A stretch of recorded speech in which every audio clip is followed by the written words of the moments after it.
This is a dicey one because I can tell you this, a lot of business takes place on golf courses, and there's networking that takes place and deals that are struck, and there's probably a lot of truth to what he's saying. Of course, it's mixed in with a lot of fun, and it's extremely time-consuming and, as you say, expensive. Yeah, and so there's the it's rub. taking a couple of resources that are of high value to you, Right. finances and time. Right. And both of those things are being drained away from shared time or from you personally. And you know, this is one of those times in marriage, it's pretty difficult because maybe you're tempted to say, okay, it's only fair that I get something of equal value. Right. And that's not I'm always going to go possible. to the spa and spend $300 Yeah, for the my next 4 hobby hours. is massages.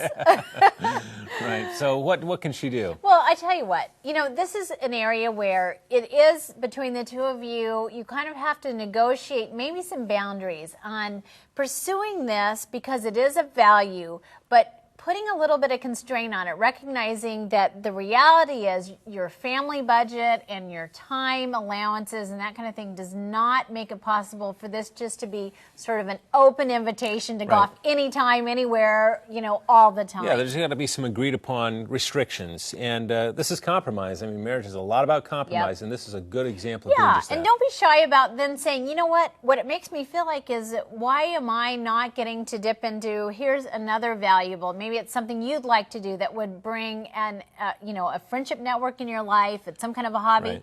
It doesn't have to be sort of a fair thing, but if you're feeling like you've shut some things down and sacrificed for the family, get those back on the table. No, in fact, we often counsel against kind of that trade. You know, it's Mm-hmm. not, marriage is not an act of negotiation to the point of, well, you get this and I get that, and let's balance the scales. Because if you're continually balancing the scales on who gets what, it becomes a competition. It does, but if you're feeling resentful because you're the one always sacrificing, what you've got to do is think, what is it that can help me feel like I'm also getting to express Right, myself? and be assertive about that. That's right.